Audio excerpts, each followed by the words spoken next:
പ്രസ്ഥാനം ആർക്കും കുത്തിനോവിക്കാനും വേദനിപ്പിക്കാനും കഴിയാത്ത ഉരുക്കുകോട്ട പോലെ ഈ ഉമ്മത്തിന്റെ മുന്നിൽ അജയ്യമായി മുന്നിൽ നിൽക്കുന്ന ഒരു പ്രസ്ഥാനമാണ് എന്ന് 100 കൊല്ലം പ്രായമായ ഒരു സംഘടന, 100 കൊല്ലം മുമ്പ് ജീവിച്ച നിഷ്കളങ്കരായ സാത്വികരായ ഔലിയാക്കളായ മഹാപണ്ഡിതന്മാർ, പഴയ കാലഘട്ടത്തിലെ മൊല്ലാക്കന്മാരെന്നും പഴഞ്ചന്മാരെന്നും യാഥാസ്ഥിതികരെന്നും കാലം തിരിയാത്തവരെന്നും ആക്ഷേപിച്ച മഹാന്മാരായ സ്വാലിഹീങ്ങൾ പടുത്തുയർത്തിയ ഒരു ആത്മീയ സംഘടനക്ക്, ഒരു മതസംഘടനക്ക് ഈ പുതിയ കാലഘട്ടത്തിൽ ഒരു പ്രസക്തിയുമില്ല എന്ന് തോന്നുന്ന ആളുകളോടാണ് ഏതാനും കഴിഞ്ഞ 2-3 ദിവസങ്ങളിലായി ഉദയാസ്തമാനത്തിന്റെ ചരിത്രം പറയുന്ന കന്യാകുമാരിയിൽ നിന്ന്, തമിഴ്നാട്ടിന്റെ മണ്ണിൽ നിന്ന് ഓരോ പോയിന്റുകളും ഓരോ സ്വീകരണ കേന്ദ്രങ്ങളും ഒരു മഹാസമ്മേളനങ്ങളായി ഇന്ന് എവിടെയും ഒരു ശബ്ദമാണ് സയ്യിദുൽ ഉലമ. കേരളമാകെ ഒരേ ഒരു ചർച്ചയാണ് സയ്യിദുൽ ഉലമ. എവിടെയും പാറിക്കളിക്കുന്നത് ഒരേ ഒരു പതാകയാണ്, സമസ്തയുടെ ത്രിവർണ പതാക. ആത്മീയതയുടെ പച്ചപ്പ്, ദൃഢവിശ്വാസത്തിന്റെ പച്ചപ്പ്, വിജ്ഞാനത്തിന്റെ ധവളിമ, ആത്മീയതയുടെ സത്യസന്ധയുടെ വെളുപ്പ്, പുതിയ തലമുറക്ക് നവത്വത്തിന്റെയും ഊർജ്ജസ്വലതയുടെയും ഭാവി തലമുറക്ക് ഇത് ഏൽപ്പിച്ചു കൊടുക്കാനുള്ള നിശ്ചയദാർഢ്യം, ഈ 3 വർണ്ണങ്ങൾ അടയാളപ്പെടുത്തിയ ഹബീബായ മുത്തനബി സല്ലല്ലാഹു അലൈഹി വസല്ലമ തങ്ങളോടുള്ള ഇഷ്കിന്റെയും ഹുബിന്റെയും മദീന മുനവ്വറ ഉല്ലേഖനം ചെയ്യപ്പെട്ട അറിവിന്റെ പ്രയാണത്തിന്റെ വെളിച്ചത്തിന്റെ അർദ്ധചന്ദ്ര നക്ഷത്രാങ്കിത ത്രിവർണ പതാക ഈ ഉമ്മത്തിന് ദിശാസൂചികയായി കേരളക്കരയിൽ മാത്രമല്ല, എവിടെ പോയാലും, ലക്ഷദ്വീപിൽ പോയാൽ, അന്തമാനിൽ പോയാൽ, ഗൾഫ് രാജ്യങ്ങളിൽ പോയാൽ എവിടെയും പാറിക്കളിക്കുന്നത് ഈ ത്രിവർണ പതാകയാണ്. ഈ പതാക പ്രിന്റ് ചെയ്യുന്ന നമ്മുടെ ബുക്ക് സ്റ്റാളുകളിൽ, ഇത് പ്രിന്റ് ചെയ്യുന്ന കേന്ദ്രങ്ങളിൽ ഒരു പതാക വില കൊടുത്ത് വാങ്ങാൻ കിട്ടാത്ത വിധം ലക്ഷക്കണക്കിന് പതാകകൾ ഈ ഉമ്മത്തിന്റെ നെഞ്ചകത്ത് പാറിക്കളിക്കുന്നത് സമസ്ത എന്ന ആത്മീയ പ്രസ്ഥാനത്തെ ആവേശത്തോടെ പുതിയ തലമുറ പോലും ഏറ്റെടുത്തു എന്ന് ചിന്തിപ്പിക്കുന്ന ഏറ്റവും വലിയ ബോധ്യം ഉള്ളവർക്ക്, കണ്ണുള്ളവർക്ക് കാണാൻ, കാതുള്ളവർക്ക് കേൾക്കാൻ, ചിന്തയുള്ളവർക്ക് ചിന്തിക്കാൻ സമസ്ത എന്താണെന്ന് ബോധ്യപ്പെടുത്തി കൊടുക്കാനാണ് സയ്യിദുൽ ഉലമ എന്ന ഈ യുഗം കണ്ട യുഗപുരുഷൻ ഈ ചരിത്ര പ്രസിദ്ധമായ തിരൂരിന്റെ മണ്ണിലേക്ക് കടന്നു വരാനിരിക്കുന്നത്. ഇതൊരു വികാരമാണ് എന്നാരും തെറ്റിദ്ധരിക്കേണ്ടതില്ല. എന്താണ് സമസ്ത? എന്താണ് സമസ്തയുടെ ലക്ഷ്യം? എന്താണ് സമസ്ത പറയുന്നത്? ആദർശ വിശുദ്ധി നൂറ്റാണ്ടുകളിലൂടെ 14 നൂറ്റാണ്ടിന്റെ ആദർശ വിശുദ്ധിയുടെ ചരിത്രം പറയുകയാണ് സമസ്ത. ഇത് പറയാൻ ആർക്കാണ് ഈ കൊച്ചു കേരളത്തിൽ അവകാശം? അല്ലെങ്കിൽ ഇന്ന് ഏത് സംഘടനക്കാണ് ആദർശ വിശുദ്ധിയുടെ 14 നൂറ്റാണ്ടിന്റെ പൈതൃകം പറയാൻ, പാരമ്പര്യം പറയാൻ ആർക്കാണ് അവകാശമുള്ളത്? ഇത് പറയണം. ഇവിടെ വഹാബികൾക്ക്, നവോത്ഥാനത്തിന്റെ ആളുകൾ എന്ന് പറയുന്ന വഹാബികൾക്ക് പറയുമോ? അവർക്ക് സാധ്യമാണോ? പുരോഗമനാശയത്തിന്റെ കാലത്തിന്റെ ചുമരെഴുത്ത് വായിക്കുന്നവരെന്ന് മനസ്സിലാക്കി ഈ ഉമ്മത്തിന് ചതിപ്രയോഗത്തിന്റെ പുതിയ അജണ്ടകൾ തീർക്കുന്ന മൗദൂദികൾക്ക് സാധ്യമാണോ ഞങ്ങളാണ് പാരമ്പര്യത്തിന്റെ അവകാശികൾ എന്ന് പറയാൻ? ഞാനൊന്ന് ചോദിക്കട്ടെ, ഇവിടുത്തെ വഹാബികൾക്ക്, മൗദൂദികൾക്ക്, അവരുടെ സ്വന്തം നേതാക്കളെ പോലും തള്ളിപ്പറഞ്ഞ ആളുകൾക്ക് എങ്ങനെയാണ് 14 നൂറ്റാണ്ടിന്റെ അവകാശം പറയാൻ കഴിയുക? എന്തൊരു കൗതുകമാണ്! സ്വന്തം സ്ഥാപകനായ അബുൽ അഅല മൗദൂദിയെ ഞങ്ങൾ വലിച്ചെറിഞ്ഞു. മൗദൂദിസം ഞങ്ങളുടെ അജണ്ടയല്ല, ഞങ്ങൾ മൗദൂദികളല്ല എന്ന് പുതിയ സമൂഹത്തിന്റെ മുന്നിൽ എന്തേ ജമാഅത്തെ ഇസ്ലാമിക്കാരാ നിനക്ക് പറയേണ്ടി വന്നത്? ഞങ്ങളെ വഹാബികൾ എന്ന് വിളിക്കരുത്. KNMന്റെ സംസ്ഥാന നേതാക്കളാണ് പറയുന്നത്. ഞങ്ങളെ വഹാബികൾ എന്ന് വിളിക്കരുത്, ഞങ്ങളെ മുജാഹിദുകൾ എന്ന് പറയണ്ട. ഞങ്ങളൊക്കെ അഹ്ലു സുന്നത്ത് വൽ ജമാഅത്തിന്റെ ആളുകളാണ്. വഹാബികൾ എന്ന് വിളിക്കണ്ട എന്ന് പറഞ്ഞ് സ്വന്തം നേതാവായ ഇബ്നു അബ്ദുൽ വഹാബിനെ തള്ളിപ്പറയുന്ന സാഹചര്യത്തിലേക്ക് വഹാബികൾക്ക് എത്തേണ്ട ദുർഗതി ഉണ്ടായത് എന്തുകൊണ്ടാ?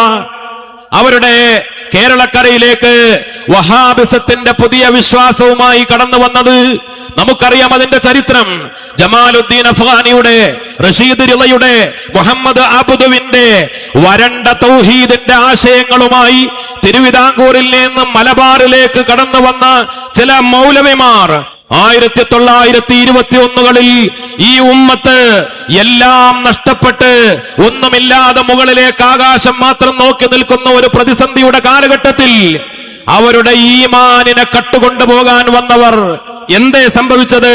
എവിടെ ഇന്ന് ജമാലുദ്ദീൻ അഫ്ഗാനി? നിങ്ങൾ അംഗീകരിക്കുമോ വഹാബികളെ?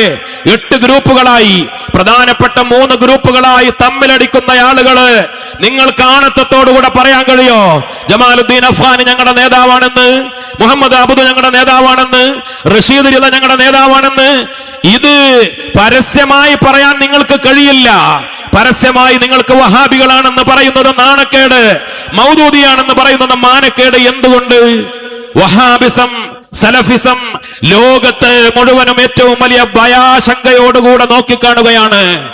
അമേരിക്കയിൽ നടത്തിയ പഠനം, ന്യൂയോർക്ക് ടൈംസ് നടത്തിയ പഠനം, യൂറോപ്യൻ യൂണിയൻ നടത്തിയ പഠനം, ലോക രാജ്യങ്ങൾ നടത്തിയ പഠനം, അറബ് രാജ്യങ്ങൾ പോലും നടത്തിയ പഠനം, ഇന്ത്യയിൽ നടന്ന പഠനങ്ങൾ, 100 കണക്കിന് സംഘടനകൾ മുസ്ലിം പക്ഷത്ത് തീവ്ര ഭീകര പ്രവർത്തനങ്ങൾ നടത്തുന്ന എല്ലാ സംഘടനകളുടെയും മാനിഫെസ്റ്റോ ഇബ്നു അബ്ദുൽ വഹാബിന്റെ കിതാബ് തൗഹീദാണെന്ന് അവരൊക്കെ കണ്ടെത്തി. IS പോലും ഒരാള് ചേർന്നാൽ ആദ്യം പഠിപ്പിക്കുന്നത് കിതാബ് തൗഹീദാണ്. ഇബ്നു അബ്ദുൽ വഹാബിന്റെ വരണ്ട ആശയമാണ്. എന്തുകൊണ്ട്? നമ്മളത് കാണുന്നു.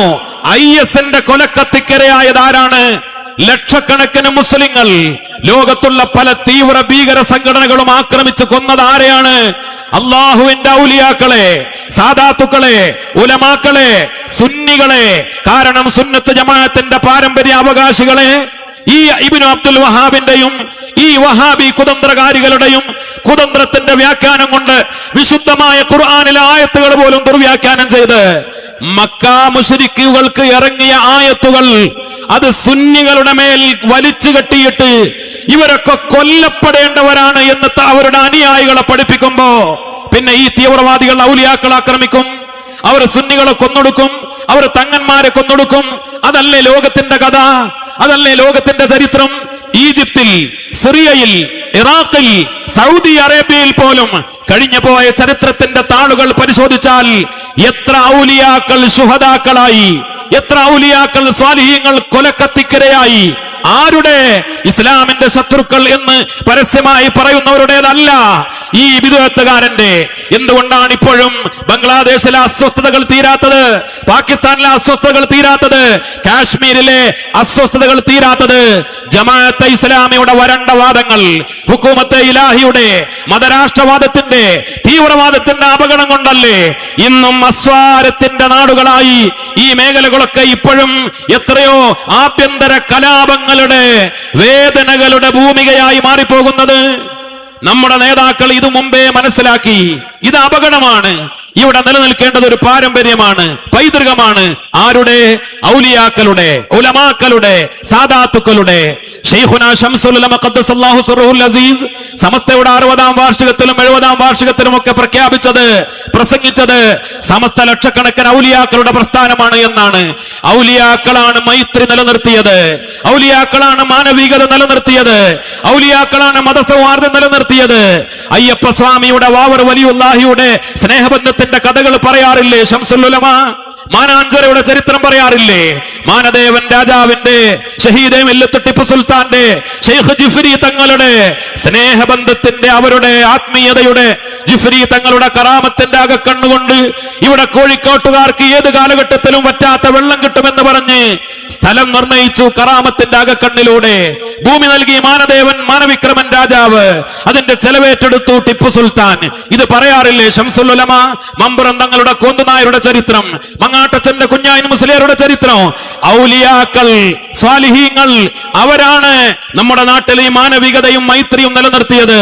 ഇത് കേരളത്തിൽ മാത്രമല്ല, ഇന്ത്യയിലെ മറ്റു സംസ്ഥാനങ്ങളിൽ മാത്രമല്ല, ലോക രാജ്യങ്ങളിൽ പരിശോധന നടത്തിയാൽ ഈ 14 നൂറ്റാണ്ട് കാലഘട്ടത്തിന് സുന്നത്തിന്റെ പാരമ്പര്യം നേടിയെടുത്ത അഹ്ലു സുന്നത്ത് വൽ ജമാഅത്തിന്റെ അവകാശികൾ, പാരമ്പര്യവാദികൾ, ഔലിയാക്കൾ, സ്വാലിഹീങ്ങൾ, അവരാണ് സമാധാനം നിലനിർത്തിയത്, അവരാണ് മൈത്രി നിലനിർത്തിയത്, അവരാണ് നന്മ നിലനിർത്തിയത്. അതുകൊണ്ട് ലോകത്ത് പല നാടുകളിലും പല രാജ്യങ്ങളിലും ഇബ്നു അബ്ദുൽ വഹാബിന്റെ കിതാബ് തൗഹീദ് എന്ന ഗ്രന്ഥം നിരോധിക്കപ്പെട്ടു തീവ്രവാദമായതിന്റെ പേരിൽ. മൗദൂദിയുടെ പല ഗ്രന്ഥങ്ങളും പല രാജ്യങ്ങളിൽ നിരോധിക്കപ്പെട്ടു, അത് തീവ്രവാദമായതിന്റെ പേരിൽ. ഇന്ത്യയിൽ തന്നെ പലവട്ടം നിരോധിക്കപ്പെട്ടു. അവരാരെങ്കിലും ആത്മാർത്ഥമായി അവരുടെ ആശയം മാറിയിട്ടുണ്ടോ? മൗദൂദിസം പിൻവലിച്ചു എന്ന് പറഞ്ഞാലും അത് ആരെ പറ്റിക്കാനാണ്? ഈ മതേതര സമൂഹത്തെ ചതിക്കുന്നതിന് വേണ്ടി. ജമാഅത്തെ ഇസ്ലാമിക്ക് ഒരിക്കലും മൗദൂദിയെ കൈയൊഴിയാൻ കഴിയൂല. വഹാബികൾക്ക് ഒരിക്കലും ഇബ്നു അബ്ദുൽ വഹാബിനെ വലിച്ചെറിയാൻ കഴിയൂല.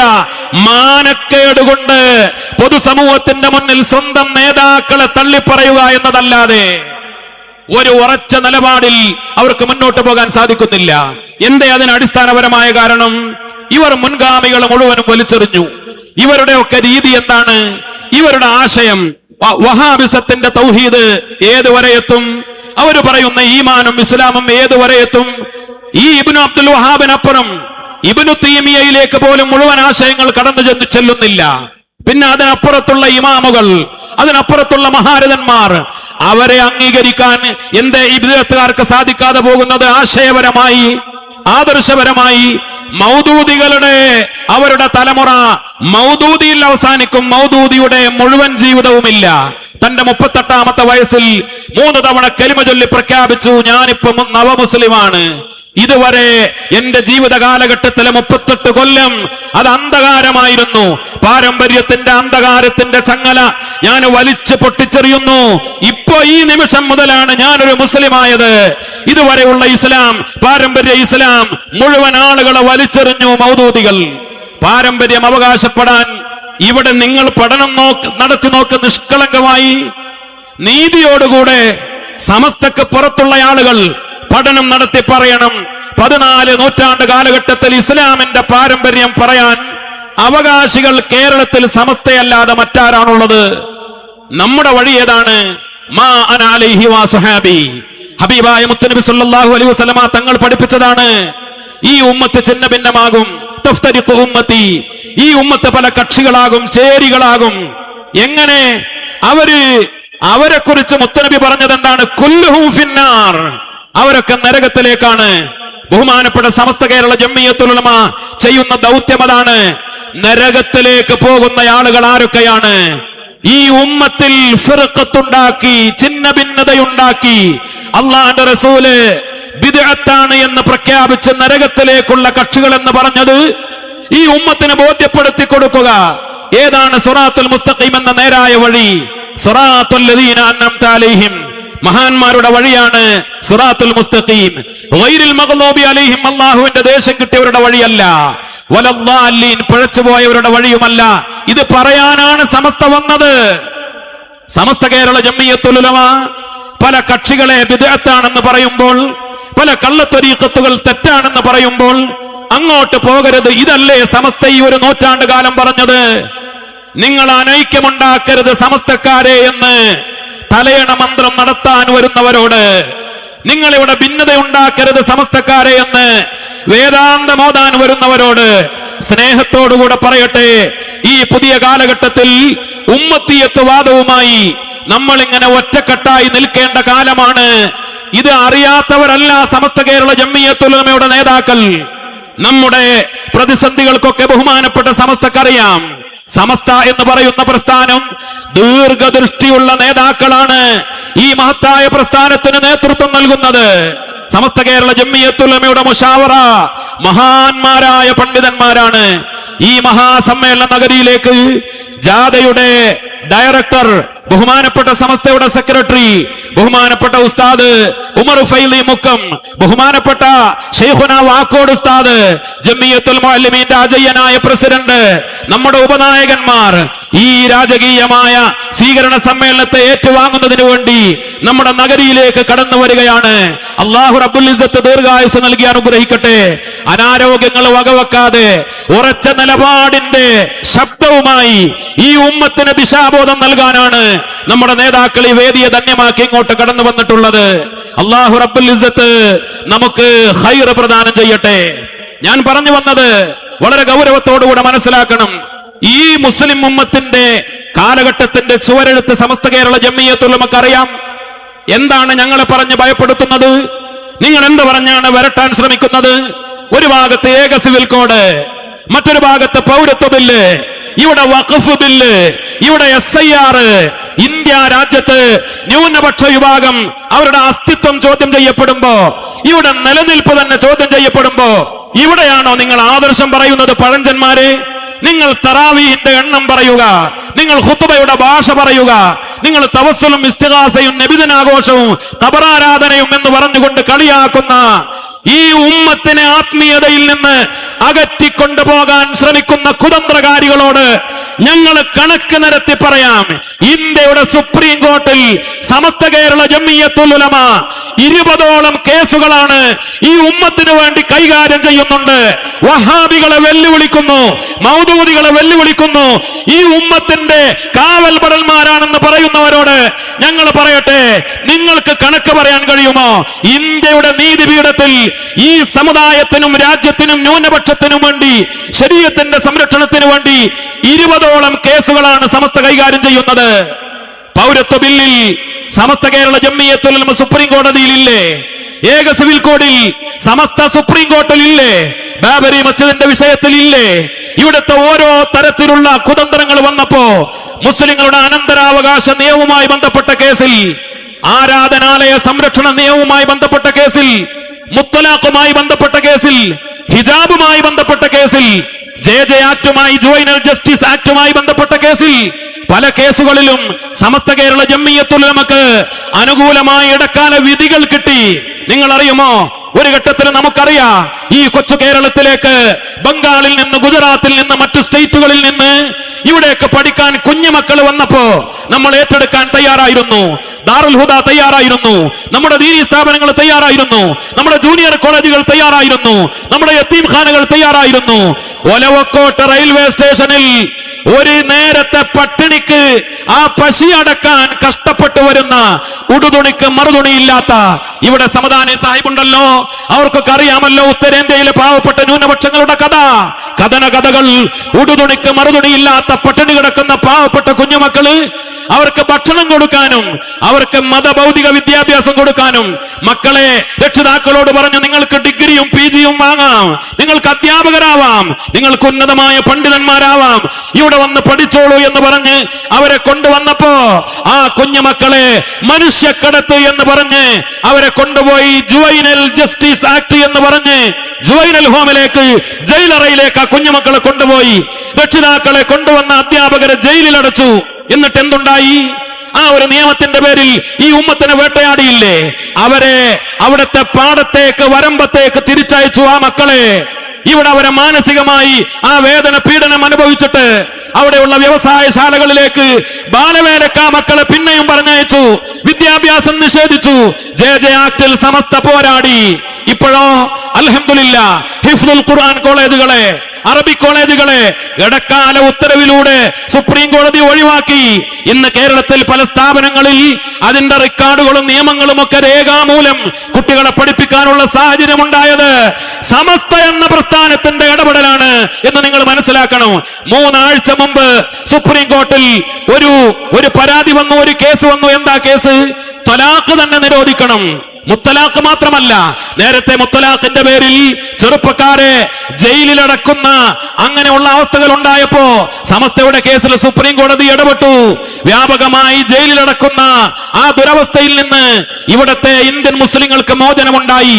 ആരാധനാലയ സംരക്ഷണ നിയമവുമായി ബന്ധപ്പെട്ട് സുപ്രീം കോടതി കീഴ്ക്കോടതികളോട് പറഞ്ഞു, പുതിയ സർവേകൾ നടത്തരുത്. സമസ്തയുടെ കേസായിരുന്നു. ഇപ്പൊ വന്നത് ത്വലാഖ് തന്നെ നിരോധിക്കണം. അതെന്തിനു വേണ്ടി? ശരീഅത്തിനോടുള്ള വിരോധം. മുസ്ലിങ്ങളോടുള്ള വിരോധം. ഇത് പറയുമ്പോൾ തോന്നും നമ്മൾ ത്വലാഖിന്റെ ആളുകളാണ് എന്ന്. അബ്ഗദുൽ ഹലാൽ, ഹലാലായ അനുവദിക്കപ്പെട്ട കാര്യത്തിൽ പടച്ച റബ്ബിന് ഏറ്റവും കോപമുള്ളതാണ് ത്വലാഖ് എന്ന് ഹബീബായ മുത്തുനബി സല്ലല്ലാഹു അലൈഹി വസല്ലം. ത്വലാഖുകൾ നടക്കരുത്, വിവാഹമോചനങ്ങൾ നടക്കരുത്. അത് വ്യാപകമായി നടക്കുന്നുമില്ലല്ലോ. കേരളത്തിന്റെ കഥ മാത്രം നമുക്ക് പറയാം. കേരളക്കരയിൽ ഈ സർക്കാരോ അല്ലെങ്കിൽ ഏതെങ്കിലും ഏജൻസിയോ നീതിയോടുകൂടെ ഒരു അന്വേഷണം നടത്തിയാൽ അവർക്ക് ബോധ്യപ്പെടുന്ന ഒരു കാര്യമുണ്ടാകും. ഈ കൊച്ചു കേരളത്തിൽ ഏറ്റവും കുറവ് വിവാഹമോചനം നടക്കുന്നത് ഈ ഉമ്മത്തിലാണ് എന്നത് ആരെങ്കിലും നീതിയോടുകൂടെ പഠനം നടത്താൻ തയ്യാറാവണം. ത്വലാഖും മുത്തലാഖും കേട്ട് ചില ആളുകളുടെ ധാരണ പലരും പ്രചരിപ്പിക്കുന്നത് മുസ്ലിങ്ങൾ 5 വഖത്ത് നിസ്കരിക്കുന്നത് പോലെ 5 നേരം ത്വലാഖ് ചൊല്ലി നടക്കുന്നവരാണ്, അത് അവരുടെ ഏർപ്പാടാണ് എന്നാണ്. അതിനുവേണ്ടിയല്ല. മഹല്ല് ഭാരവാഹികൾക്കറിയാം, ഖത്തീബുമാർക്കറിയാം, നമ്മുടെ ഉമറാക്കൾക്കറിയാം, പലപ്പോഴും പെണ്ണിന്റെ അവകാശമായി വരും ത്വലാഖ്. പല സ്ത്രീകളും ഭാര്യമാരും കമ്മിറ്റികളെ സമീപിക്കും. എന്റെ ഭർത്താവ് മക്കളെ നോക്കുന്നില്ല, ഒരു നീതിയും നൽകുന്നില്ല, ഭക്ഷണം നൽകുന്നില്ല, പീഡനമാണ്, അതുകൊണ്ട് ആ ഭർത്താവിൽ നിന്ന് ത്വലാഖ് വാങ്ങിത്തരണം, വിവാഹമോചനം നേടിത്തരണം. പെണ്ണിന്റെ അവകാശമായിരിക്കും ആ പെണ്ണിന് മറ്റൊരു വിവാഹവുമായി സന്തോഷത്തോടെ ജീവിക്കാൻ. അതിനെ അനുവദിക്കാൻ പലപ്പോഴും പെണ്ണിന്റെ അവകാശം പോലുമായി മാറുന്ന ഈ ത്വലാഖ് നിരോധിക്കണമെന്ന് 3 ആഴ്ച മുമ്പ് സുപ്രീം കോടതിയിൽ വന്നപ്പോ 2 പ്രസ്ഥാനങ്ങൾ മാത്രമാണ് അതിനെതിരെ സുപ്രീം കോടതിയിൽ പോയത്. അത് ഒന്ന് ഈ കൊച്ചു കേരളത്തിൽ ചേളാരിയിലും കോഴിക്കോട്ടും ആസ്ഥാനമായി പ്രവർത്തിക്കുന്ന സമസ്ത കേരള ജംഇയ്യത്തുൽ ഉലമയായിരുന്നു. മറ്റൊന്ന് ഓൾ ഇന്ത്യ പേഴ്സണൽ ലോ ബോർഡായിരുന്നു. ഈ സമസ്തയെ കുറിച്ച് നിങ്ങൾ പറയാ ഉമ്മത്തിന്റെ കാലഘട്ടത്തിന്റെ ചരിത്രവും ചുമരെഴുത്തും അറിയാത്തവരെന്ന്. ഇതൊക്കെ ഞങ്ങൾക്കറിയാം, സമസ്തക്കാർക്കറിയാം, ഈ ഉസ്താദുമാർക്കറിയാം. അതിനെതിരെയുള്ള അവകാശ പോരാട്ടങ്ങൾ സമസ്ത നടത്തിക്കൊണ്ടിരിക്കുന്നുണ്ട്. വിദ്യാഭ്യാസ രംഗത്ത് സമസ്ത വലിയ മുന്നേറ്റങ്ങളാണ് നടത്തിക്കൊണ്ടിരിക്കുന്നത്. നമ്മൾ 100ാം വാർഷികത്തിന്റെ ഭാഗമായി പ്രഖ്യാപിച്ച പദ്ധതികൾ കണ്ട് കേരളക്കരയിലെ വിദ്യാഭ്യാസ വിചക്ഷണന്മാർ, പ്രഗത്ഭരായ സാഹിത്യകാരന്മാർ, സാമൂഹ്യ പ്രവർത്തകർ കൗതുകത്തോടുകൂടെ ചോദിക്കുകയാണ്, ഇങ്ങനെയൊക്കെ ഒരു കാഴ്ചപ്പാട് രൂപപ്പെടുത്താൻ എങ്ങനെയാണ് സമസ്ത കേരള ജംഇയ്യത്തുൽ ഉലമക്ക് സാധിക്കുന്നത് എന്ന്. ഏത് കാലഘട്ടത്തിനനുസരിച്ച് സമസ്ത ഈ ഉമ്മത്തിനെ മനസ്സിലാക്കിയിട്ടുണ്ട്, ഈ ഉമ്മത്തിന്റെ ചിത്രം മനസ്സിലാക്കിയിട്ടുണ്ട്, അതിനനുസരിച്ചുള്ള പുരോഗമന പ്രവർത്തനങ്ങളുമായി മുന്നോട്ട് പോയിട്ടുണ്ട്. പക്ഷേ 1926 മുതൽ ഈ 2025 വരെ ഒരു അണുവിട വ്യതിചലിക്കാതെ, 1 ഇഞ്ച് പുറകോട്ട് പോകാതെ ഒരു നിലപാട് സമസ്തക്കുണ്ടായിട്ടുണ്ട്. അതിന്റെ പേരാണ് ആദർശ വിശുദ്ധി എന്നത്. ബിദ്അത്തുകാരോട് കോംപ്രമൈസ് ഇല്ല, കള്ളത്തരീക്കത്തുകാരോട് കോംപ്രമൈസ് ഇല്ല. ഈ സമുദായത്തെ തീവ്രവാദത്തിനും ഭീകരവാദത്തിനും അവരുടെ കുതന്ത്രങ്ങൾക്ക് മനസ്സു കൊടുക്കാൻ ഞങ്ങൾ തയ്യാറല്ല. ഈ ഉറച്ച നിലപാട് സമസ്ത കേരള ജംഇയ്യത്തുൽ ഉലമ എന്നും എടുത്തിട്ടുണ്ട്. അതുകൊണ്ട് എന്തൊക്കെ ആട്ടും തൂപ്പും കേൾക്കേണ്ടി വന്നാലും, പഴഞ്ചന്മാരെന്ന് ആക്ഷേപിച്ചാലും, ഈ ഉമ്മത്തിനെ, ഈ കാണുന്ന ജനസഞ്ചയത്തെ ഇനി ഇൻഷാ അല്ലാഹ് കാസർകോട്ടെ കുടിയയിലെ വരക്കൽ മുല്ലക്കോയ തങ്ങൾ നഗരിയിൽ നിങ്ങൾ കാണാൻ പോകുന്ന ജനലക്ഷങ്ങളെ സുന്നികളാക്കി, പാരമ്പര്യവാദികളാക്കി നിലനിർത്താൻ സാധിക്കുന്നു എന്നത് തന്നെയാണ് സമസ്ത കേരള ജംഇയ്യത്തുൽ ഉലമയുടെ നേട്ടം. നിങ്ങൾ പറയുന്നില്ലേ വഹാബികളെ, ഞങ്ങൾ ചൊല്ലുന്ന പരിശുദ്ധമാക്കപ്പെട്ട ഹദ്ദാദിനെ കുറിച്ച്, ഹദ്ദാദ് റാത്തീബ് മേഡ് ഇൻ യമൻ, ഞങ്ങൾ പാടുന്ന ബുർദയെ കുറിച്ച് അത് മേഡ് ഇൻ ഈജിപ്ത്, ഞങ്ങൾ ഓതുന്ന മങ്കൂസ് മൗലിദിനെ കുറിച്ച് അത് മേഡ് ഇൻ പൊന്നാനി, ഞങ്ങൾ ചൊല്ലുന്ന മജ്ലിസുൻ നൂറിനെ കുറിച്ച് അത് മേഡ് ഇൻ പാണക്കാട് എന്ന് പറഞ്ഞ് ഞങ്ങളെ കളിയാക്കുന്നവരെ ഞങ്ങൾ പറയുന്നു, ഞങ്ങൾ മജ്ലിസുൻ നൂർ നടത്തും, ഞങ്ങൾ ഹദ്ദാദ് ചൊല്ലും, ഞങ്ങൾ മൗലിദ് ഓതും, ഞങ്ങൾ ബുർദ പാടും, ഞങ്ങൾ ഖത്മുൽ ഖുർആനുകൾ തീർക്കും, ഞങ്ങൾ യാസീൻ ഓതും, ഞങ്ങൾ അൽ ഫാത്തിഹ വിളിക്കും. ഇതിനാണ് ലക്ഷക്കണക്കിന് ആളുകൾ കാസർകോട്ടേക്ക് വരുന്നത്. കോടികൾ ചെലവഴിച്ചുകൊണ്ട് സമ്മേളനം നടത്തുന്നത് ദൂർത്തല്ലേ എന്നാണ് ചില ആളുകളുടെ ചോദ്യം.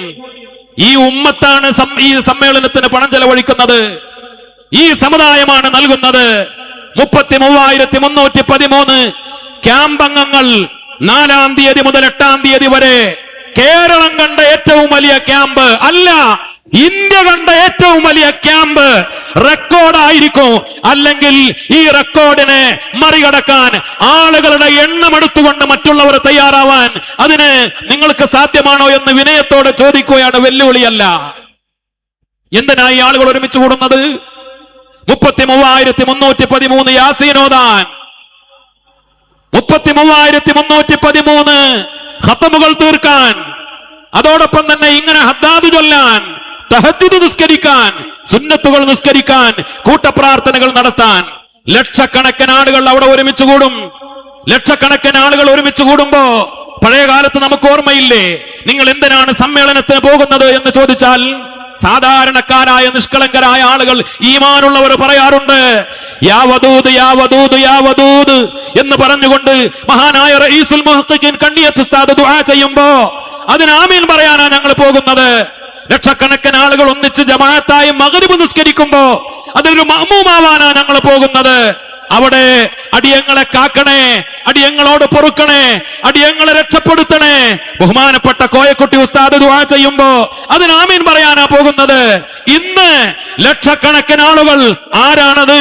മഹാന്മാരായ തങ്ങന്മാർ, 10,000-കണക്കിന് സാദാത്തുക്കൾ, 10,000-കണക്കിന് മുത്തഅല്ലിമീങ്ങൾ, 10,000-കണക്കിന് ഹാഫിളീങ്ങൾ, 10,000-കണക്കിന് യതീമുകളായ മക്കൾ, ഒരുപാട് ലക്ഷങ്ങളായ മഹാപണ്ഡിതന്മാർ, ആബിദീങ്ങൾ, നിഷ്കളങ്കരായ ഉമറാക്കൾ, സ്വാലിഹീങ്ങൾ, ദുആക്കുത്തരം കിട്ടുന്നവർ, അവരൊക്കെ ഒരുമിച്ച് കൂടി ദുആ ചെയ്യുമ്പോ, സയ്യിദുൽ ഉലമ ദുആ ചെയ്യുമ്പോ, തങ്ങന്മാര് സാദാത്തുക്കൾ ദുആ ചെയ്യുമ്പോ, ഔലിയാക്കൾ ദുആ ചെയ്യുമ്പോ, മഹാന്മാരായ ഉലമാ ദുആ ചെയ്യുമ്പോ അതിന് ആമീൻ പറയാൻ അതിന് ലക്ഷങ്ങളല്ല കോടികൾ ചെലവഴിച്ചാലും ഈ ഉമ്മത്തിന് അതിൽ അഭിമാന ബോധമാണുള്ളത്. ചില കുതന്ത്രക്കാരുടെ ചോദ്യമുണ്ട്, കോടികൾ ചെലവഴിച്ച് സമ്മേളനം നടത്തുക, ആ കോടികൾ ഉണ്ടെങ്കിൽ ഒരു യൂണിവേഴ്സിറ്റി ഉണ്ടാക്കിക്കൂടെ? കോടികൾ കൊടുത്ത് സമ്മേളനം നടത്തുക, ആ കോടികൾ ഉണ്ടെങ്കിൽ വലിയ അറബി കോളേജ് കെട്ടിക്കൂടെ? കോടിക്കണക്കിന് രൂപ ചെലവഴിക്കുക, പകരം പാവപ്പെട്ട കുട്ടികളെ കെട്ടിച്ചു വിട്ടൂടെ? രോഗികളെ സഹായിച്ചൂടെ? ഇത് കഴിഞ്ഞ 2-ാം കൊല്ലം റബീഉൽ അവ്വൽ മാസത്തിൽ മീലാദ് വന്നപ്പോ ഇവിടെ വഹാബികളും മൗദൂദികളും പടച്ചുവിട്ട ഒരു ഓലപ്പാമ്പുണ്ടായിരുന്നു. വയനാട് ദുരന്തമാണ്, അതുകൊണ്ട് ഇപ്രാവശ്യം നബിദിനാഘോഷമില്ല. ആ പണം മുഴുവനും വയനാട്ടിലേക്ക് കൊടുക്കാൻ തീരുമാനിച്ചു. കുറെ നിഷ്കളങ്കരായ ചെറുപ്പക്കാര് അത് ശരിയാണ് എന്ന് കരുതി ഷെയർ ചെയ്തു. കാരുണ്യത്തിന്റെ പ്രവാഹം ഒഴുക്കണം വയനാട്ടിലേക്ക്. ഇത് കണ്ടപ്പോ ഇത് വഹാബികളുടെ, അതോടൊപ്പം തന്നെ മൗദൂദികളുടെ, അർദ്ധവഹാബികളുടെ, മുക്കാൽ മൗദൂദികളുടെ കുതന്ത്രമാണ് എന്ന് ബോധ്യപ്പെട്ടപ്പോ സയ്യിദുൽ ഉലമ ഇടപെട്ടു. സയ്യിദുൽ ഉലമ പറഞ്ഞു, കഴിഞ്ഞ കൊല്ലത്തെക്കാൾ നബിദിനവും മൗലിദും ഈ വർഷം മനോഹരമാക്കണം. മൗലിദോദി വയനാട്ടുകാർക്ക് വേണ്ടി ദുആ ചെയ്യണം. എല്ലാ പിരിവിനേക്കാൾ ഏറ്റവും കൂടുതൽ പിരിവെടുത്ത് വയനാട്ടുകാരെ സഹായിക്കുകയും വേണം. ചരിത്രത്തിൽ ഓരോ മഹല്ല് ജമാഅത്തുകളിലും ഏറ്റവും വലിയ റെക്കോർഡ് പിരിവ് നടന്നു. എന്തിനു വേണ്ടി? വയനാട്ടിലെ പാവങ്ങൾക്ക് വേണ്ടി. ഓരോ കൊല്ലത്തെക്കാൾ നബിദിനാഘോഷം ഗംഭീരമായി നടക്കുകയും ചെയ്തു. നബിദിനാഘോഷം വേണ്ട, അത് മിഠായി കൊടുത്ത് കഴിച്ചാൽ മതി. ബാക്കിയുള്ള പണം കൊണ്ട് മറ്റുള്ള പ്രവർത്തനങ്ങൾ നടത്താം, അറബി കോളേജ് കെട്ടാ, കുട്ടികളെ കെട്ടിക്ക, അതോടൊപ്പം തന്നെ രോഗികളെ സഹായിക്ക എന്ന് പറയുന്ന കുതന്ത്രശാലികളെ, നിങ്ങളുടെ കുതന്ത്രങ്ങൾ സുന്നികളുടെ ആത്മീയതയുടെ മുന്നിൽ വിലപ്പോകില്ല എന്ന് പ്രഖ്യാപിക്കുകയാണ്. ഓരോ കൊല്ലവും നബിദിനാഘോഷം മനോഹരമായി നടക്കും. ഇവിടെ മൗലിദോതും, ഇവിടെ ഹദ്ദാദ് ചൊല്ലും, ഇവിടെ എല്ലാ പുണ്യകർമ്മങ്ങളും നടക്കും. ഈ 100-ാം വാർഷികത്തിന്റെ ഭാഗമായി തഹിയ ആപ്പ് പ്രഖ്യാപിച്ചു. എന്തിനു വേണ്ടി? അടുത്ത 100 കൊല്ലത്തിൽ ജീവിക്കുന്ന ഈ ഉമ്മത്തിൽ സുന്നത്ത് ജമാഅത്ത് നിലനിർത്താൻ, ആത്മീയത നിലനിർത്താൻ, നമ്മുടെ സുന്നി പാരമ്പര്യം നിലനിർത്താൻ, നമ്മുടെ മദ്ഹബ് നിലനിർത്താൻ, ശാഫിഈ മദ്ഹബും അല്ലെങ്കിൽ 4-ാലൊരു മദ്ഹബ്, അശ്അരി തരീഖത്ത് വിശ്വാസപരമായി, അല്ലെങ്കിൽ അശ്അരി മാതുരീദി 2-ാലൊന്ന്, ഇതല്ലേ സമസ്തയുടെ വഴി? ഇതിവിടെ നിലനിൽക്കണം. കാലം എത്ര പുരോഗമിച്ചാലും, റോബോട്ടിക് യുഗം വന്നാലും, AI ടെക്നോളജി വന്നാലും, ഇൻഫർമേഷൻ ടെക്നോളജി വന്നാലും, നമ്മുടെ ഈ കുടിയയിൽ നടക്കുന്ന എക്സ്പോ, ഇന്റർനാഷണൽ ഗ്ലോബൽ എക്സ്പോ, അതിന്റെ പ്രവർത്തകർ അവരുടെ ഒരു ആഗ്രഹം പറഞ്ഞിരുന്നു. അവരൊരു കാര്യത്തിന്റെ പ്രൊജക്ടുമായി തുടക്കം കുറിച്ചിട്ടുണ്ട്. അത് വിജയിച്ചാൽ ഇൻഷാ അല്ലാഹ് അവിടെ പ്രദർശിപ്പിക്കാമെന്ന്. പക്ഷേ അത് വിജയിച്ചാലും ഇല്ലെങ്കിലും, പ്രദർശിപ്പിച്ചാലും ഇല്ലെങ്കിലും, സമസ്തയുടെ മക്കൾ കൗതുകത്തോടുകൂടെ കണ്ട ഒരു കാഴ്ചപ്പാട്, ഞങ്ങൾ ഒരു റോബോട്ടിന്റെ പണിപ്പുരയിലാണ്. ആ റോബോട്ടിന് ഫത്ഹുൽ മുഈനിൽ വന്ന എല്ലാ മസ്അലകളും ഉസ്താദുമാരുടെ അനുമതിയോടുകൂടെ അതിൽ ഫീഡ് ചെയ്യുകയാണ്, അതിൽ അപ്ലോഡ് ചെയ്യുകയാണ്. ഏതൊരു മസ്അല റോബോട്ടിനോട് ചോദിച്ചാൽ ഫത്ഹുൽ മുഈൻ അടിസ്ഥാനപ്പെടുത്തി റോബോട്ട് മറുപടി പറയും. അതിന്റെ പണിപ്പുരയിലാണ് ഞങ്ങൾ എന്ന് സമസ്തയുടെ വളർന്നു വരുന്ന തലമുറ പറയുമ്പോ ഈ ഉമ്മത്തിന് പ്രതീക്ഷയുണ്ട്. AI ടെക്നോളജിയും റോബോട്ടിക് യുഗവും വന്നാലും ഇവിടെ ഫത്ഹുൽ മുഈൻ സുന്നി നിലനിർത്താനുള്ള ആൺകുട്ടികൾ പള്ളി ദർസുകളിലൂടെ നമ്മുടെ സ്ഥാപനങ്ങളിലൂടെ വളർന്നു വരുന്നുണ്ട്. ബഹിരാകാശത്ത് മനുഷ്യൻ താമസം തുടങ്ങിയാലും അവിടെയും ഹദ്ദാദ് ചൊല്ലാൻ, അവിടെയും തഹജ്ജുദ് നിസ്കരിക്കാനുള്ള ആത്മീയതയുള്ള സുന്നികളെ അടുത്ത തലമുറയിലും നിലനിർത്താനാണ് സമസ്ത കേരള ജംഇയ്യത്തുൽ ഉലമ ഈ പടാപ്പാട് പെടുന്നത്. എല്ലാവർക്കും ഇഷ്ടപ്പെടുന്ന ഒരു കുട്ടപ്പൻ ഇസ്ലാം പറയാനല്ല, അത് മനസ്സിലാക്കണം. ഇവിടെ പല ആളുടെ അസ്വസ്ഥത എന്താണ്? വഹാബികളെ പറയരുത്, മൗദൂദികളെ പറയരുത്, അവരുടെ ആദർശ വ്യതിയാനം മിണ്ടരുത്, അങ്ങനെ തൽപര കക്ഷികളെ കുറിച്ച് പറയരുത് എന്ന് പറഞ്ഞ് ഇവിടെ ഉമ്മത്തിയത്ത് വാദം ഇപ്പൊ നമ്മൾ നിലനിൽപ്പ് ചോദ്യം ചെയ്യപ്പെടുന്ന കാലമാണ്. ഞാൻ പറഞ്ഞല്ലോ, ആ കാര്യത്തിലൊക്കെ കൃത്യമായ ബോധ്യമുള്ളത് കൊണ്ട് നമ്മുടെ നിലപാടെന്താ? ശംസുൽ ഉലമയുടെ നിലപാട് ശരീഅത്ത് സംരക്ഷണ കാലഘട്ടത്തിൽ നമുക്കറിയാം. സയ്യിദ് മുഹമ്മദ് അലി ശിഹാബ് തങ്ങൾ വിളിച്ചപ്പോ എല്ലാ സംഘടനകളും അവരോടൊപ്പം നിൽക്കാൻ ആ കാലഘട്ടം മുതലേ നമ്മൾ തയ്യാറായിട്ടുണ്ട്. പൊതുവിഷയങ്ങളിൽ മാത്രം ആദർശം അടിയറവ് വെച്ചുകൊണ്ടല്ല, സുന്നത്ത് ജമാഅത്തിനെ വലിച്ചെറിഞ്ഞുകൊണ്ടല്ല, ശരീഅത്തുമായി ബന്ധപ്പെട്ട് അന്നത്തെ വിവാദം നമുക്കറിയാമല്ലോ. സമദാനി സാഹിബ് അന്നൊക്കെ ശംസുൽ ഉലമയുടെ കൂടെ 85 കാലഘട്ടങ്ങളിൽ ശരീഅത്ത് സംരക്ഷണത്തിന് വേണ്ടി പോരാടിയ ചരിത്രങ്ങൾ നമുക്ക് ഓർമ്മയുണ്ട്. അന്ന് നമ്മുടെ നിലപാട് എന്താണ്?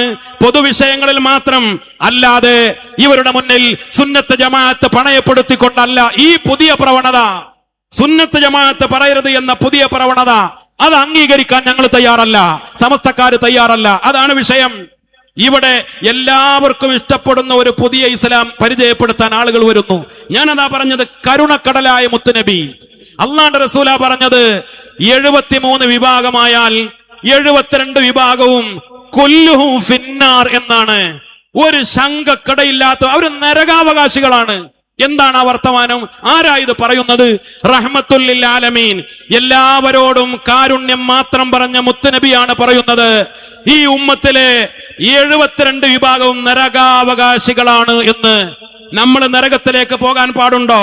മരിച്ചു പോയാൽ തവഫനാ മുസ്ലിമീന വൽഹിഖ്നാ ബിസ്സാലിഹീൻ, സ്വർഗ്ഗത്തിലേക്ക് പോകണം. ആരാണവർ?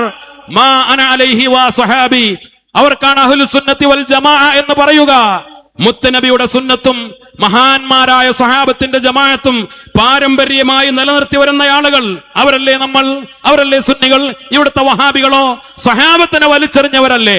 പച്ചയായി അവരെഴുതി, മുജാഹിദ് സമ്മേളന സുവനീറിൽ എഴുതി, സ്വഹാബത്തിന്റെ വീക്ഷണങ്ങളെ, നിലപാടുകളെ നമുക്ക് വലിച്ചെറിയേണ്ടി വന്നിട്ടുണ്ട്, ഒരു കൂസലുമില്ലാതെ. എങ്ങനെയാണ് അങ്ങനെ എഴുതാൻ കഴിയുക? സ്വഹാബത്തിനെ വലിച്ചെറിഞ്ഞിട്ടുണ്ട് എന്ന്. അസ്വഹാബി കന്നുജൂം, നക്ഷത്ര തുല്യരായ മുത്തുനബിയുടെ സ്വഹാബത്ത്, അതിൽ ആരെ നിങ്ങൾ പിൻപറ്റിയാലും ഒരാളെ അതിൽ നിന്ന് തള്ളാൻ ഈമാനുള്ള ഒരാൾക്ക് കഴിയുമോ? മൗദൂദികൾ സ്വഹാബത്തിനെ തള്ളിക്കളഞ്ഞിട്ടില്ലേ? മൗദൂദികളുടെ ജമാഅത്തെ ഇസ്ലാമിയുടെ IPH ഇന്നും വിറ്റഴിക്കുന്ന പുസ്തകങ്ങളിൽ സ്വഹാബിമാരെ അവഹേളിച്ചിട്ടില്ലേ, നിന്ദിച്ചിട്ടില്ലേ? പിന്നെ എങ്ങനെയാണ് നിങ്ങൾക്ക് മാ അന അലൈഹി വ സ്വഹാബി എന്ന വഴിയിൽ നിലനിൽക്കാനായി സാധിക്കുക? നിങ്ങൾ പറയും പാവപ്പെട്ട ജനങ്ങളെ പറ്റിക്കാൻ ഞങ്ങൾ ഖുർആനും സുന്നത്തും മുറുകെ പിടിക്കുന്നവരാ. ഏതാ ഖുർആനും സുന്നത്ത്? ഖുർആൻ, പിന്നെ സ്വഹീഹുൽ ബുഖാരി, സ്വഹീഹ് മുസ്ലിം, ഒരു ഖുർആൻ പരിഭാഷ, ഏതാനും ഹദീസുകളുടെ പരിഭാഷ, അത് മുറുകെ പിടിച്ച് ഞങ്ങൾ ഖുർആനും സുന്നത്തും മുറുകെ പിടിച്ചു എന്ന് പറയുന്നവരോട് വിനയത്തോടുകൂടെ ചോദിക്കട്ടെ, ബഹുമാനപ്പെട്ട ഇമാം ബുഖാരി തങ്ങൾ നിങ്ങൾ അംഗീകരിക്കാൻ തയ്യാറുണ്ടോ? ഇമാം മുസ്ലിം തങ്ങൾ നിങ്ങൾ അംഗീകരിക്കാൻ തയ്യാറുണ്ടോ? സുഹാഉ സിത്തയുടെ 6 ഇമാമുകളെ നിങ്ങൾ അംഗീകരിച്ചിട്ടുണ്ടോ? ഇല്ല. നിങ്ങളെ വാദത്തിന് പറയും സ്വഹീഹുൽ ബുഖാരി അംഗീകരിച്ചു, നിങ്ങൾ അംഗീകരിച്ചിട്ടില്ല. കാരണം ഇവിടുത്തെ വഹാബികളുടെ വിസ്ഡം വിഭാഗം ആരോപിക്കുന്നത് KNM-കാരും അതേപോലെ മർക്കസ് ദഅവക്കാരും 3000-ഓളം ഹദീസുകൾ തള്ളിക്കളഞ്ഞവരാണ് എന്നാണ്. അവരംഗീകരിക്കുന്ന സ്വഹീഹായ ഹദീസുകൾ. എടവണ്ണ അബ്ദുസ്സലാം സുല്ലമി പച്ചയായി പറഞ്ഞു, സ്വഹീഹുൽ ബുഖാരിയിലെ 60 ഹദീസ് ഞാൻ ലഈഫാക്കി, ഞാൻ വെട്ടിക്കളഞ്ഞു എന്ന്. എങ്ങനെയാണ് ധൈര്യം വരിക? ഇമാം ബുഖാരി റളിയല്ലാഹു അൻഹു 16 കൊല്ലത്തെ കഠിനാധ്വാനം കൊണ്ട് 6 ലക്ഷം ഹദീസുകൾ പഠിച്ച് അതിൽ നിന്ന് 7000-ൽ ചില്ലറ ഹദീസുകൾ അങ്ങേയറ്റം ആയിരക്കണക്കിന് മഹാപണ്ഡിതന്മാരെ കൊണ്ട് പരിശോധിപ്പിച്ച് അവരിൽ നിന്ന് പഠനം നടത്തി ഓരോ ഹദീസ് തന്റെ സ്വഹീഹിലേക്ക് ചേർക്കുമ്പോ 2 റക്അത്ത് നിസ്കരിച്ച്, ഇങ്ങനെ ഒരു പരിശ്രമം ലോക ചരിത്രത്തിൽ നടന്നിട്ടില്ല. അസഹുൽ കുതുബി ബഅദ കിതാബില്ലാഹി സ്വഹീഹുൽ ബുഖാരി. ഒരു ഹദീസ് തള്ളാൻ എങ്ങനെയാണ് ഒരു സത്യവിശ്വാസിക്ക് സാധിക്കുക? അതുപോലും തള്ളിയ വഹാബികളെ നിങ്ങൾക്ക് എങ്ങനെയാണ് ഈ മഹാന്മാരുടെ, മുഹദ്ദിസീങ്ങളുടെ, മുഫസ്സിരീങ്ങളുടെ പിന്മുറക്കാർ നിങ്ങളാണെന്ന് പറയാൻ കഴിയുക? ഇമാം ബുഖാരി തങ്ങൾക്ക് മദ്ഹബ് ഉണ്ടായിരുന്നു, ഇമാം മുസ്ലിം തങ്ങൾക്ക് മദ്ഹബ് ഉണ്ടായിരുന്നു, ഇമാം തുർമുദി, ഇമാം നസായി, ഇമാം ഇബ്നു മാജ, ഇമാം അബൂ ദാവൂദ് മദ്ഹബ് തഖ്ലീദ് ചെയ്ത ആളുകളായിരുന്നു. നിങ്ങൾ ഈ ഇമാമുകളെ അംഗീകരിക്കൂല. കാരണം അംഗീകരിച്ചാൽ നിങ്ങൾക്ക് മദ്ഹബ് അംഗീകരിക്കേണ്ടി വരും. അതാ വിഷയം. നിങ്ങൾ ഇമാം ബുഖാരി തങ്ങളുടെ ഒറ്റ കിതാബ് മാത്രം അംഗീകരിക്കുന്നു പോരാ. ഇമാം ബുഖാരി തങ്ങൾക്ക് 20-ലധികം കിതാബുകൾ വേറെയുമുണ്ട്. ഇമാം മുസ്ലിം തങ്ങൾക്ക് വേറെ കിതാബുകളുണ്ട്. ഇമാം തുർമുദി തങ്ങൾക്ക് ഓരോ മുഹദ്ദിസിനും വേറെ കിതാബുകളുണ്ട്. നിങ്ങൾ അംഗീകരിക്കുമോ? അതൊക്കെ നിങ്ങൾ വലിച്ചെറിയും. ഇമാം തുർമുദി തങ്ങളുടെ സുനനിൻ കുറച്ചൊക്കെ നിങ്ങൾ അംഗീകരിക്കും. ശമായിലു തുർമുദി അത് ഞങ്ങൾക്ക് വേണ്ട. ഇതല്ല നിങ്ങളുടെ നിലപാട്. എന്നിട്ട് ജനങ്ങളെ പറ്റിക്കാൻ ഞങ്ങൾ ഖുർആനും സുന്നത്തും എന്ന് പറയുക. സ്വഹീഹുൽ ബുഖാരി മനസ്സിലാക്കണമെങ്കിൽ നിങ്ങൾക്കും എല്ലാവർക്കും പരിശുദ്ധമാക്കപ്പെട്ട ഫത്ഹുൽ ബാരി നോക്കണ്ടേ? ആരാ എഴുതിയത്? ഫത്ഹുൽ ബാരി ശാഫിഈ മദ്ഹബുകാരനായ ഇബ്നു ഹജർ റളിയല്ലാഹു അൻഹു. സ്വഹീഹ് മുസ്ലിം മനസ്സിലാക്കണമെങ്കിൽ ശറഹ് മുസ്ലിം നോക്കണ്ടേ? ഇമാം നവവി തങ്ങളുടെ. ആരാണ് ശാഫിഈ മദ്ഹബുകാരൻ? ലോക ചരിത്രത്തിൽ കഴിഞ്ഞുപോയ മുഫസ്സിരീങ്ങളുടെ കൂട്ടത്തിൽ മഹാനായ ഇമാം റാസി റളിയല്ലാഹു അൻഹു ശാഫിഈ മദ്ഹബുകാരനാണ്. അതോടൊപ്പം അഖീദയിൽ അശ്അരി വഴിയിലുള്ള ആളാണ്. ഇമാം ഗസ്സാലി റളിയല്ലാഹു അൻഹു, ഇമാം സുയൂത്തി റളിയല്ലാഹു അൻഹു, ഇബ്നു അദുൽ ഹൈതമി റളിയല്ലാഹു അൻഹു 10,000-കണക്കിന് ലോക ചരിത്രത്തിൽ സ്വാധീനം ചെലുത്തിയ ഈ ഇമാമുകളൊക്കെ മദ്ഹബ് സ്വീകരിച്ചവരാ. കർമ്മപരമായും വിശ്വാസപരമായും അവരൊക്കെ സുന്നികളാണ്. അവരൊക്കെ ഈ കാലഘട്ടത്തിൽ ജീവിക്കുന്നവരാണെങ്കിൽ അവർ സമസ്തയെ അംഗീകരിക്കുന്നവരായിരിക്കും. അതാണ് സുന്നി നേതാക്കളുടെ പാരമ്പര്യം. ഇങ്ങനെ ഒരു ഇമാമിന്, ഇങ്ങനെ ഇമാമുകളുടെ പാരമ്പര്യം ഒന്നും അവകാശപ്പെടാനില്ലാത്ത വരണ്ടുപോയ, എല്ലാവരോടും വെറുപ്പുള്ള ഒരു പുതിയ മതവിശ്വാസവുമായി വന്നവരല്ലേ ബിദ്അത്തുകാര്? ഞാൻ വികാരം കൊണ്ട് പറയുകയല്ല, വിനയത്തോടുകൂടെ ചോദിക്കുകയാണ്. ഒരാൾ വഹാബിയായാൽ മൗദൂദിയായാൽ എന്താണ് അവന്റെ ഒരടയാളം? എന്റെ ശബ്ദം ഒളിഞ്ഞു നിന്ന് കേൾക്കുന്ന വഹാബികളോട്, മൗദൂദികളോട് ചോദിക്കട്ടെ, ഈ തലപ്പാവ് കാണുമ്പോ, ഈ തൊപ്പികൾ കാണുമ്പോ നിങ്ങൾക്ക് വെറുപ്പല്ലേ? പണ്ഡിതന്മാരെ കാണുമ്പോ നിങ്ങൾക്ക് അലർജി അല്ലേ? ഈ തങ്ങന്മാരെ കാണുമ്പോ, അവരുടെ കറുത്ത തൊപ്പികൾ കാണുമ്പോ നിങ്ങളുടെ മനസ്സിൽ വല്ലാത്ത പകയല്ലേ? അതുകൊണ്ടല്ലേ നിങ്ങൾ തങ്ങന്മാര് തന്നെ ഇല്ല എന്ന് പറഞ്ഞത്? കർബലയോടുകൂടെ മുറിഞ്ഞുപോയി എന്ന് പറഞ്ഞത്? പാണക്കാട്ട് തങ്ങന്മാർക്ക് മുത്തനബി സല്ലല്ലാഹു അലൈഹി വസല്ലമ തങ്ങളുമായി കുടുംബ ബന്ധമില്ല എന്ന് പറഞ്ഞത് ഇന്നും ജീവിച്ചിരിക്കുന്ന ഒരു വഹാബി മൗലവിയല്ലേ? പഴയ ഒരു മൗദൂദിസ്റ്റാണ് പറഞ്ഞത്. സയ്യിദ് മുനവ്വർ അലി ശിഹാബ് തങ്ങളെ കുറിച്ച് പരപ്പനങ്ങാടി കടപ്പുറത്ത് പൂക്കോയത്തങ്ങളും ശിഹാബ് തങ്ങളും ചെയ്ത ഒരു സുന്നി ആചാരം പഴം മന്ത്രിച്ച് ദുആ ചെയ്ത് കടലിലേക്ക് എറിയാൻ പോയപ്പോ ഓ അബ്ദുള്ളയാണ് വിളിച്ചു പറഞ്ഞത്, മുനവ്വർ അലി തങ്ങളെ ശബരിമലയിലെ മേൽശാന്തിയാക്കണമെന്ന്. സുഹൈർ ചുങ്കത്തറ എന്ന മൗലവിയാണ് പറഞ്ഞത്. സയ്യിദ് മുഹമ്മദ് അലി ശിഹാബ് തങ്ങൾ കളിയാക്കിയത്. ഒരറ്റത്ത് സയ്യിദ്, മറ്റൊരറ്റത്ത് തങ്ങൾ. അവരുടെ മാതാപിതാക്കൾ ഇട്ടുകൊടുത്ത പേരല്ല. കളിയാക്കി സുഹൈർ മൗലവി. ശ്രീ ശ്രീ ശ്രീ രവിശങ്കറെ പോലെ, മാതാ അമൃതാനന്ദമയ്യെ പോലെ തങ്ങളെ കളിയാക്കാൻ മറ്റു മതാചാര്യന്മാരെ പോലും കളിയാക്കിയ സുഹൈർ മൗലവി എന്ന വഹാബിയോട് ചോദിക്കട്ടെ, നിങ്ങളുടെ നോട്ടീസിൽ കാണാറുണ്ട് സുഹൈർ മൗലവി എന്ന്. മൗലവി നിങ്ങളുടെ മാതാപിതാക്കൾ നൽകിയ പേരാണോ? നിങ്ങളെ ക്ഷണിക്കാറുണ്ട് മൗലവി എന്ന്. നിങ്ങളുടെ മാതാപിതാക്കൾ നൽകിയ പേരാണോ? മാന്യമായി പറയട്ടെ, ഞങ്ങളുടെ തങ്ങന്മാരെ ഞങ്ങൾ തങ്ങളെ എന്ന് വിളിക്കും, ഞങ്ങൾ സയ്യിദേ എന്ന് വിളിക്കും, ഞങ്ങൾ അവരുടെ കൈമുത്തും, ഞങ്ങൾ അവരുടെ ചരട് വാങ്ങും, ഞങ്ങൾ അവർ നൽകുന്ന ഉറുക്ക് സൂക്ഷിക്കും. തങ്ങന്മാർ ഞങ്ങൾക്ക് ചെയ്തു തരുന്നത് ഈ ആത്മീയമായ ശാന്തിയുടെ വഴികളാണ്. അത് തകർക്കാൻ പാണക്കാട്ട് തങ്ങന്മാരുടെ, മറ്റുള്ള സാദാത്തുക്കളുടെ ഈ ആത്മീയതയുടെ ഈ വഴികളെ തകർക്കാൻ കച്ചകെട്ടിയിറങ്ങിയ വഹാബികളെ, മൗദൂദികളെ നിങ്ങളെ കൂച്ചുവിലങ്ങിടാനാണ് ഈ പ്രയാണവുമായി സയ്യിദുൽ ഉലമ കടന്നു വരുന്നത്. നിങ്ങൾ അറിയോ, തമിഴ്നാട്ടിൽ തങ്ങന്മാരില്ലേ? യുപിയിൽ തങ്ങന്മാരില്ലേ? ഗുജറാത്തിൽ തങ്ങന്മാരില്ലേ? പല ആളുകൾക്കും അവർക്ക് ഞങ്ങൾ തങ്ങന്മാരാണ് എന്ന് തന്നെ അറിയൂല. എന്തേ കാരണം? കേരളത്തിലെ തങ്ങന്മാർ, 40-ലധികം കബീലകളിലെ തങ്ങന്മാർ, ഈ സദസ്സിൽ പല പ്രമുഖരായ തങ്ങന്മാരുണ്ട്, ഈ മജ്ലിസിലുണ്ട്. ഈ തങ്ങന്മാർ യമനിൽ നിന്ന് കടന്നു വന്നപ്പോ, ബുഖാറയിൽ നിന്ന് കടന്നു വന്നപ്പോ, ഇന്തോനേഷ്യയിൽ നിന്ന് കടന്നു വന്നപ്പോ, മക്കയിൽ നിന്ന്, മദീനയിൽ നിന്ന്, ഈജിപ്തിൽ നിന്ന് കടന്നു വന്നപ്പോ ആ തങ്ങന്മാരെ കൈനീട്ടി സ്വീകരിക്കാൻ പഠിപ്പിച്ചത് ആരാണ്? സമസ്തയുടെ മുൻഗാമികളായ സുന്നികൾ, സുന്നി പണ്ഡിതന്മാർ, മഖ്ദൂമി പണ്ഡിതന്മാർ. അതല്ലേ ഇവിടുത്തെ വഴി? സമസ്ത കേരള ജംഇയ്യത്തുൽ ഉലമ പുതിയ കാലഘട്ടത്തിൽ തങ്ങന്മാരെ ബഹുമാനിക്കണമെന്ന് പഠിപ്പിക്കാൻ, തങ്ങന്മാരുണ്ട് എന്ന് പറയാൻ, തങ്ങന്മാരില്ല എന്ന് പറഞ്ഞവർക്ക് മറുപടി പറയാൻ, അതിനാണ് സമസ്ത കേരള ജംഇയ്യത്തുൽ ഉലമ പ്രവർത്തിക്കുന്നത്. ഞാൻ കൂടുതൽ നീട്ടിപ്പറയുകയല്ല. നിങ്ങൾക്കൊന്നും ചെയ്യാൻ സാധിച്ചിട്ടില്ല. 10,000-ലധികം വരുന്ന മഹല്ല് ജമാഅത്തുകൾ കേരളക്കരയിലുണ്ട്.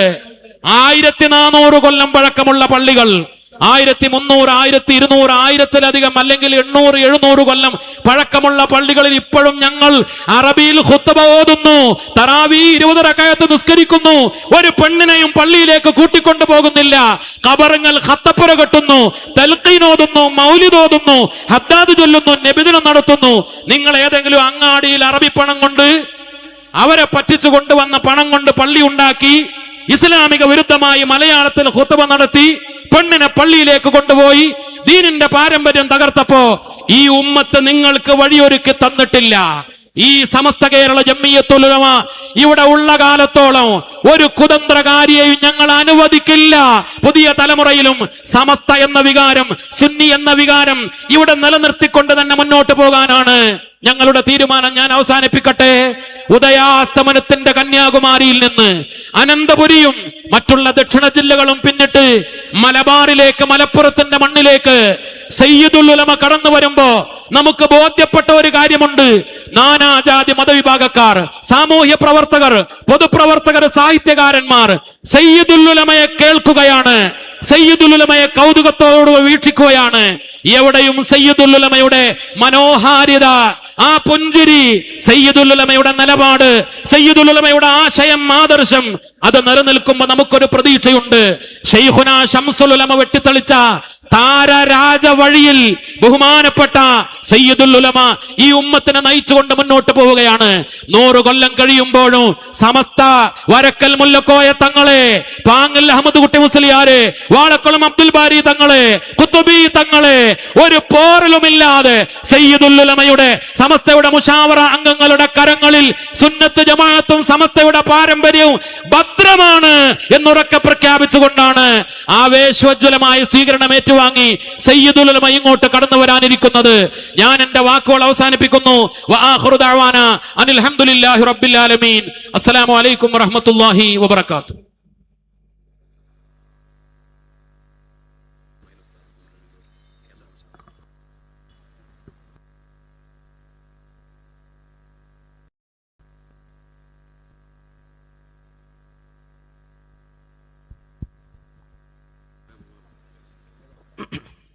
ബഹുമാനമുള്ള സഹോദരങ്ങളെ, നമ്മളിവിടെ സംഘടിപ്പിച്ചിട്ടുള്ള സമസ്തയുടെ ഐതിഹാസികമായ സ്വീകരണ സമ്മേളനം നമുക്കെല്ലാവർക്കും അറിയാവുന്നതുപോലെ വലിയ ഭാരിച്ച ചെലവ് വരുന്ന ഒരു സംവിധാനമാണ് ഇവിടെ ഒരുക്കിയിട്ടുള്ളത്.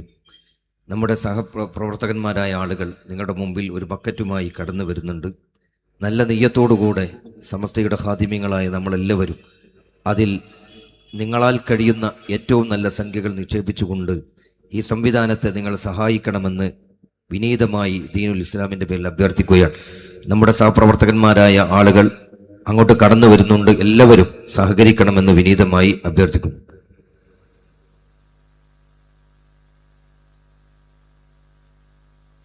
സമസ്ത കേന്ദ്ര മുശാവറംഗം ഇസ്മായിൽ ഉസ്താദ് വേദിയിലേക്ക് എത്തിച്ചേരുകയാണ്. അള്ളാഹു ദീർഘായുസ്സുള്ള ആഫിയത്ത് നൽകി അനുഗ്രഹിക്കട്ടെ. അടുത്തത് നമ്മുടെ വേദിയിൽ